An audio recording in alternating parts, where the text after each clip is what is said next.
मेरा नाम उमेश है और मैं एक मिडिल क्लास परिवार से हूँ। गर्मी का मौसम और इतनी थपथपाक तक जब गर्मी में धूप से घर के दरवाजे के पास पहुंचा तो दरवाजा बंद था। बार-बार बजाने पर भी कोई न कोई आया नहीं।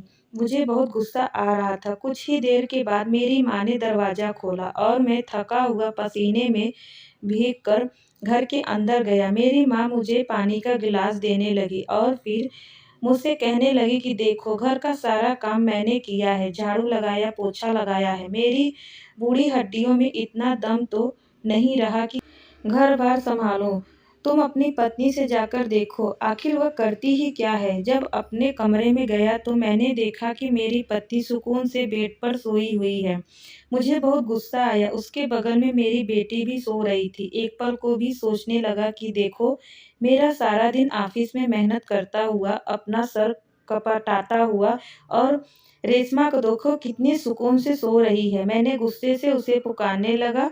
वह जग गई और साथ में सोई हुई मेरी बेटी भी शायद अपनी माँ के पास से उठ जाने जाग गई थी और रोना शुरू कर चुकी थी। रेशमा जल्दी से उठी और मेरी बेटी का बोतल धोकर उसमें दूध डालकर देने लगी। देख लिया, आज तुमने अपनी आंखों से देख लिया है ना कि तुम्हारे जाने के बाद तुम्हारी पत्नी आराम करती रहती है और घर का ज्यादातर काम तो मैं खुद ही करती हूँ। बाहर हॉल के कमरे की तरफ मुड़ा तो मेरी माँ फिर से मुझे पीछे से आवाज देने वाली कि अपनी पत्नी को बोलो कि तुम्हें कुछ चाय पानी पूछे, जब देखो पलंग तोड़ती रहती है। मेरी बेटी का बहाना बनाकर रखा हुआ है, खुद सो जाती है और मुझे बहुत गुस्सा आ गया। मैं जब कमरे में गया तो उससे कहा कि आखिर तुम घर में करती ही क्या हो? मेरी इस बात से वह बहुत हैरत से देखने लगी। वह रोने लगी और कहने लगी कि मेरे सर में बहुत तेज दर्द है। मैंने गुस्से से अपनी पत्नी को देखा और कमरे से बाहर चला गया। मैं अपनी माँ के कमरे में गया और आज तो मेरी बड़ी बहन भी आई हुई थी। मुझे देखकर कहने लगी कि तुम्हें जरा भी अपनी माँ का ख्याल नहीं, अपनी पत्नी का ही ख्याल रखना। मैं तो जब भी आता हूँ तुम्हारी पत्नी को आराम करती हुई देखा है। मेरी माँ को हार्ट का प्रॉब्लम है थी, इसीलिए मेरी पत्नी उनके लिए परहेजी खाना बनाती थी, जबकि मुझे चटपटे खाने पसंद थे। इसीलिए वह मेरे लिए अलग और माँ का परहेजी खाना अलग बनाती थी। जब गहरी नींद से सो रहा था तो मुझे बेटी की रोने की आवाज़ आई। मैंने गुस्से से अपनी पत्नी को देखा और उससे कहा, तुमने तो सारा दिन अपनी नींद पूरी कर ली है, मेरी नींद को भी हराम कर रखी हो। इसको और दूसरे कमरे में चली जाओ। वह चुपचाप उठी और दूसरे कमरे में चली गई, जबकि मैं सुकून से सो गया। अगले दिन मैं ऑफिस चला गया। वहाँ सारा दिन काफ़ी टेंशन में रहा। एक तो नींद पूरी नहीं हुई थी। अपने लिए चाय का कप मंगवाया और चाय पीने लगा। बॉस ने भी आज बहुत काम ज़्यादा दे रखा था। चाय के साथ एक दर्द की दवा भी ली।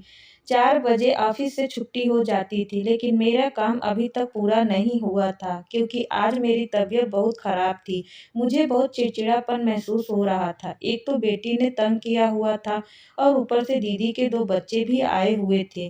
खैर 4 बजे तक मैंने अपना काम खत्म किया, लेकिन मेरी बस जा चुकी थी। काफ़ी टाइम मैं दूसरी बस का इंतज़ार करता रहा। इसके बाद मेरी बस आई और मैं उसमें बैठकर गर्मी भी बहुत थी। मैं घर आया तो रेशमा कमरे में ही मौजूद थी। मैंने गुस्से से उसे देखा और कहा कि तुम अब तक जगी नहीं हो? वह कहने लगी, नहीं, बेटी की तबीयत बहुत खराब थी। मैंने अभी दवाई देकर उसे सुलाया है। इसके पेट में बहुत दर्द था। रेशमा उठी और मेरे लिए पानी लेकर आई। मैंने उसे चाय बनाने के लिए कहा। वह चाय बनाने के लिए किचन में गई तो माँ मेरे कमरे में आ गई और बैठ गई। मैंने अपनी माँ से कहा, हाल चाल पूछा तो वह कहने लगी, रेशमा बेटा, तुम्हारी पत्नी अब उठी है, कुछ भी नहीं करती। मुझे बहुत गुस्सा आया। मैं उठा और किचन में रेशमा पर चिल्लाने लगा। मैंने उसे कहा कि अपने माँ बाप के घर चली जा, यहाँ पर तुम करती ही क्या हो? जबकि मुझे हक्का बक्का से देखने लगी और परेशान हो गई। कहने लगी, क्या बात है, आप मुझ पर चिल्ला रहे हैं? मैं उसे घूरे जा रहा था और मैंने उससे यही कहा कि आदमी किस लिए शादी करता है कि पत्नी उसका घर संभाले, उसके बच्चे का देख देख ख्याल रखे। और क्या मेरी माँ इस हालत में घर के काम करते हुए अच्छी लगती है? तुम्हें जरा भी ख्याल नहीं? रेशमा कहने लगी, नहीं, मैं सारा काम खुद करती हैं और अब सारा काम करने के बाद मैं कमरे में जाकर आराम कर रही थी। पूरी रात बेटी ने मुझे सोने नहीं दिया, जबकि मैं अपनी बात पर अड़ा हुआ था और उसे अपने मायके जाने के लिए बोल दिया। उसने अपने भाई को फ़ोन किया, कुछ ही देर में उसका भाई उसे लेने आ गया। उसने अपना और अपने बेटी का सामान पैक किया। तब मैंने उसे बहुत डाँटा कि केवल तुम्हें जाना है, मैं अब बेटी को तुम्हारे साथ नहीं भेजूँगा। जबकि रेशमा रोई जा रही थी और जिद कर रही थी कि बेटी मेरे बगैर नहीं रह सकती, आप कैसे सँभालोगे?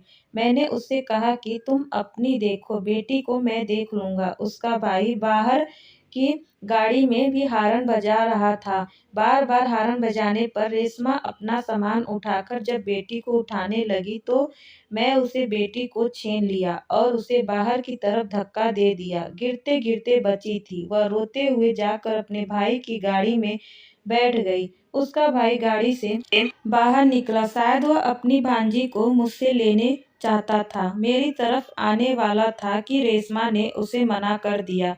फिर वह अपनी बहन को लेकर चला गया। जब मैं कमरे में आया तो बेटी को नीचे फर्श पर बैठाया। कुर्सियाँ टेबल पर नहीं बैठाया ताकि वह नीचे न गिरे। जानबूझकर उसे फर्श पर बैठाकर मैंने बोतल धोया, फ्रिज से दूध निकाला और गर्म किया। माँ के कमरे में गया और माँ से पूछा कि क्या पकाना है। माँ कहने लगी कि तुम्हारी पत्नी ने कुछ नहीं पकाया। मैंने कहा नहीं माँ, वो तो चली गई, मैंने उसे घर से निकाल दिया।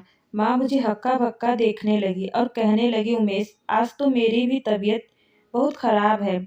जब मैं अपनी दीदी की तरफ देखा तो वह बेड पर कपड़े लपेटे हुए थे। मैंने उन्हें कुछ भी कहना ठीक नहीं समझा। किचन में आकर मैंने देखा सब्जी बनी हुई थी, यानी रेशमा सब्जी बनाकर गई थी।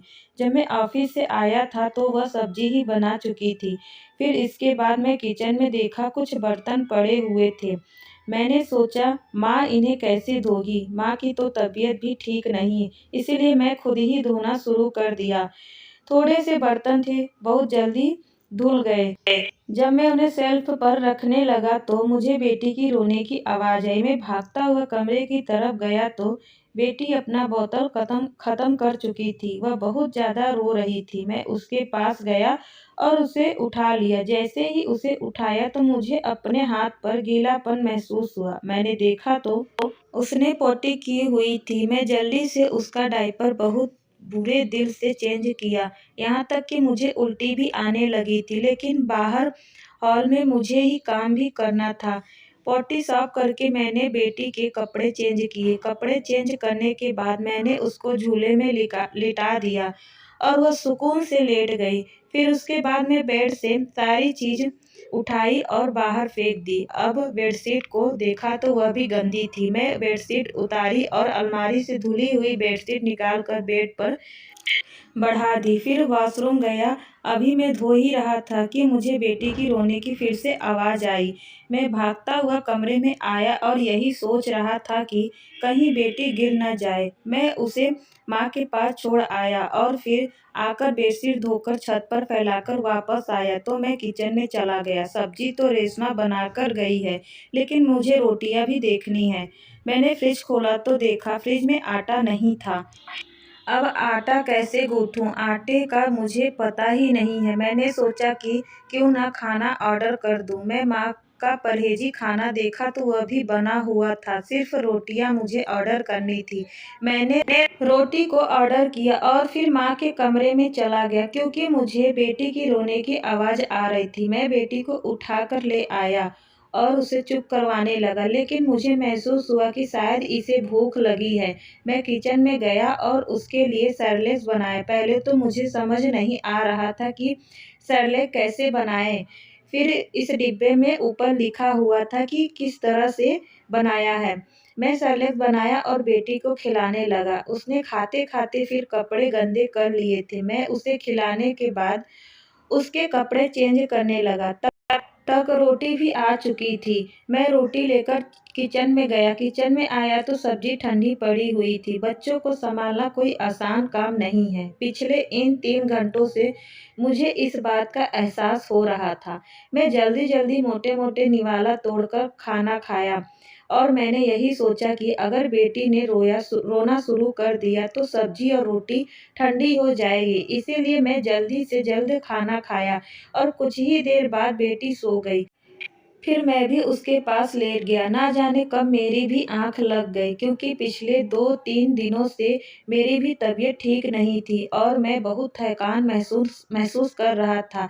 आधी रात को मेरी आँख खुली। मुझे ऐसा महसूस हुआ कि मेरा बिस्तर गीला है। मैं जल्दी से साइड टेबल पर पड़ा लैंप ऑन किया और देखा तो बेटी का डायपर गीला था। मैं जल्दी से उसका डायपर चेंज किया, उसके कपड़े चेंज किए, अलमारी से एक और बेडशीट निकाली और वह भी चेंज की। नींद इतनी ज़्यादा आ रही थी कि वह कपड़े और बेडशीट मैंने ऐसे ही वॉशरूम में रख दिए थे और खुद भी सो गया और बेटी को भी सुला दिया।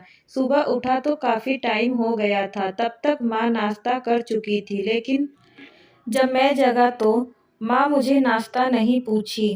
मेरी दीदी के बच्चे भी आंगन में खेल रहे थे। दीदी ने भी मुझे खाने का नहीं पूछा। मैं खुद ही किचन में आया और फिर से ब्रेड और बटर निकाला और बगैर गरम किए जल्दी जल्दी खाना शुरू कर दिया, क्योंकि ना तो मुझे पराठा बनाना आता था और ना ही टाइम था।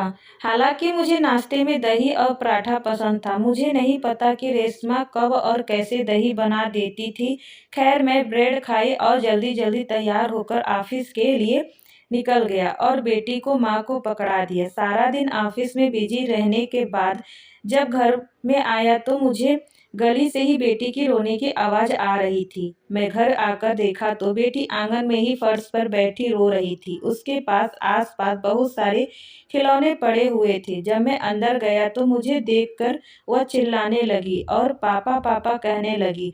बेटी के जोर-जोर से रोने की आवाज़ ने मुझे झकझोर कर रख दिया। मैं जल्दी से वॉशरूम गया और वहाँ रात वाले कपड़े देखकर मेरा दिमाग खराब हो गया। अब जैसे भी था, मुझे ही सब कुछ तो करना ही था। मुझे बहुत कुछ याद आ रहा था। कितने सारे काम के बाद भी रेशमा ने कभी अपने माथे पर बल नहीं डाले थे। अगर मैं कुछ कह भी देता तो वह आगे से मुस्कुरा देती थी। इसके बाद भी वह मेरा बहुत ख्याल रखती थी। यह सब सिर्फ मेरी माँ की वजह से हुआ, क्योंकि माँ ने मुझे बार-बार ताने देती कि तुम्हारी पत्नी करती ही क्या है। पता नहीं माँ को रेशमा से क्यों इतनी चिढ़ थी। किचन में गया, वहाँ पर कुछ ही बना हुआ नहीं था।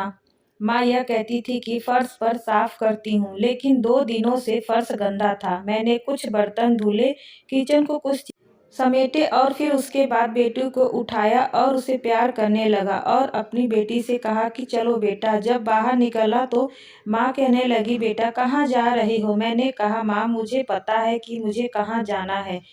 यह कहते हुए मैंने अपनी बाइक निकाली और बेटी को आगे बैठाया और अपनी बाइक को उसे साइड पर ले गया जहां मुझे जाना था। जिन रास्तों पर मेरी मंजिल थी, मैं यह समझ गया था कि रेशमा के बगैर कुछ भी नहीं हूँ।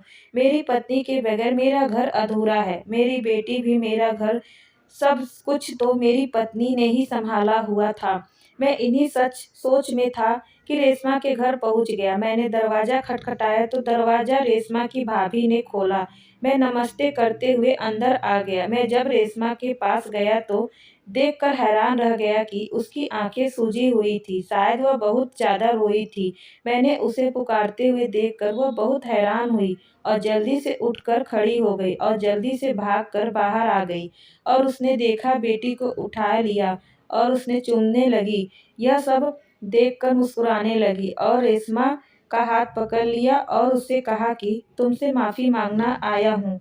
तुम्हारे बगैर मेरा घर अधूरा है। मेरा इतना ही कहना था कि वह मुस्कुरा दी। वह एक पत्नी भी थी और एक माँ भी थी। वह हंसी खुशी मेरे साथ घर वापस आ गई। बस इन 3 दिनों में ही मुझे यह एहसास हो चुका था कि पत्नी के बगैर सब कुछ अधूरा है। घर, पति और बच्चे, सब कुछ। पत्नी जीवन की खुशियों को स्तंभ से है। इसीलिए हमेशा अपनी पत्नी की कमियों को देखने से बेहतर है उसके त्याग को समझने। उसने आपके लिए सब कुछ छोड़ दिया है।